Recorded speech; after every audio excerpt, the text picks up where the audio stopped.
রিমা দুপুরের রান্না শেষ করে স্নান করার পর ডাইনিং টেবিলে বসে দুপুরের খাবারের জন্য, কিন্তু সে দেখে অবাক হয়ে যায় ডাইনিং টেবিলে কোনো খাবারই ছিল না। একটু আগে তো এত কিছু রান্না করলাম, চিকেন বিরিয়ানি, মাটন, আরও অনেক কিছু রান্না করেছিলাম। এখন দেখি বাটি সব ফাঁকা। তাহলে কি সব খাবার নিশা আর মিনু খেয়ে ফেলেছে? নিশা, নিশা কোথায় তুমি? একটু ডাইনিং টেবিলে আসো তো। নিশা রুম থেকে বের হয়ে আসে ডাইনিং টেবিলে। কি হয়েছে, এতবার করে ডাকছো কেন তুমি? রিমা শান্ত সুরে বলল, আমি এত কিছু রান্না করেছিলাম, তোমরা কি সব খেয়ে ফেলেছো? সব খেয়ে ফেলেছি। বাটিতে আলু ভর্তা আছে, সেটা দিয়ে তুমি খেয়ে নাও। তোমার তো জমিদারি ভাব কিসের? মনে হয় তুমি নিজের টাকার মাংস কিনে এনে আমাদের খাওয়াচ্ছ। কথাগুলো বলে নিশা নিজের রুমে চলে যায়।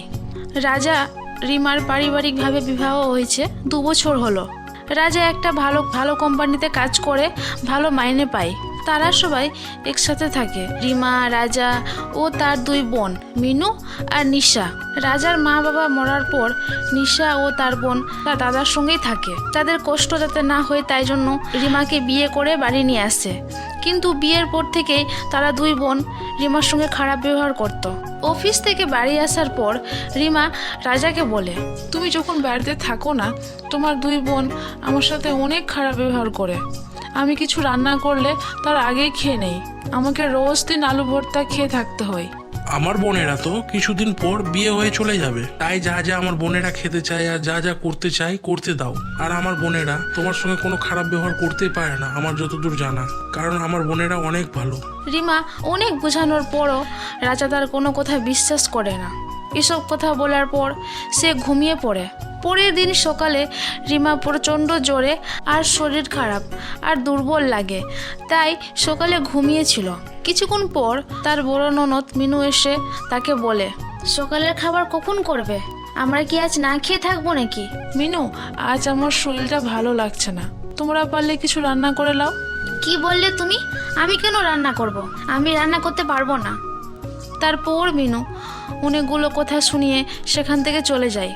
রাতে যখন রাজা বাড়ি আসে, তার বোন তাকে বলে, দাদা, বৌদি আজ রান্না করেনি।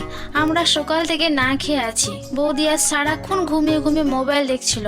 আমি রান্না করার কথা বললাম, তাই আমাকে অনেকগুলো কথা শুনিয়েছে। তারপর রাজা সেখান থেকে নিজের রুমে যায় আর দেখে রিমা শুয়ে আছে। কি হয়েছে তোমার, আজ রান্না করোনি কেন? আজ আমার শরীরটা ভালো লাগছে না, তাই শুয়ে আছি। বোন বলল তুমি নাকি সারাদিন মোবাইল দেখছিলে। না, তোমার বোন সব মিথ্যা কথা বলে। আমি শুধু তোমার বোনকে বলেছিলাম আজ আমার শরীরটা ভালো লাগছে না, তুমি রান্না করে দিও। বেশি মিথ্যা কথা বলিও না। তুমি থাকতে আমার বোন কেন রান্না করবে? তোমাকে আমি কি জন্য বিয়ে করে নিয়ে এসেছি? আমার বোন রান্না করবে তাই জন্য তোমাকে আমি বিয়ে করে নিয়ে এসেছি। এইসব কথা বলার পর তারপর রাজা ঘুমিয়ে পড়ে।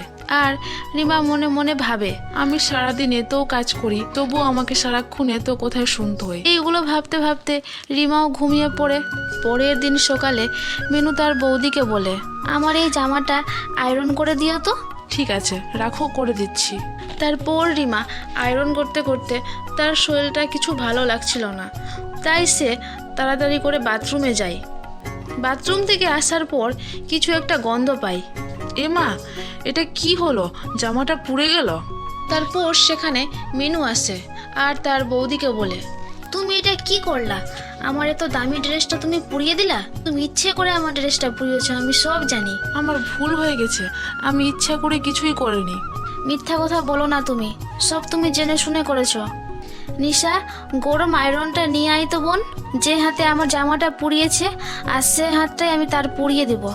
রাজা অফিস থেকে তাড়াতাড়ি করে কাজ করে বাড়ি আসে। বাড়ি এসে এসব দেখে সে অনেক অবাক হয়ে যায়। সে নিজের চোখে বিশ্বাসই করতে পারছে না। মিনু, নিশা, তোরা এসব কি করছিস বৌদির সাথে? বৌদিকে ছাড়। আমি বাড়িতে না থাকলে তোরা কি বৌদির সাথে এরকম করিস? রিমা আমাকে সব কথা বলেছিল, কিন্তু আমি তার কোনো কথাই বিশ্বাস করিনি। মা বাবা মারা যাওয়ার পর আমি রিমাকে বিয়ে করেছিলাম শুধু তোদের দেখাশোনা করার জন্য, যাতে করে তোদের আর কোনো কষ্ট না হয়। আর তোরা সবসময় তোর বৌদিকে এরকম খারাপ ব্যবহার করছিস। দাদা, আমাদের ভুল হয়ে গেছে, আমাদেরকে ক্ষমা করে দাও। বৌদি তো আমাদের মায়ের মতো। আমরা প্রথমে বুঝতে পারিনি, এখন সব কিছু বুঝতে পারছি। ঠিক আছে মিনু, নিশ্চয় তোমাদেরকে ক্ষমা চাইতে হবে না, তোমরা তো আমার বোনের মতন। এবার থেকে তারা সবাই মিলেমিশে একসঙ্গে থাকতে লাগে।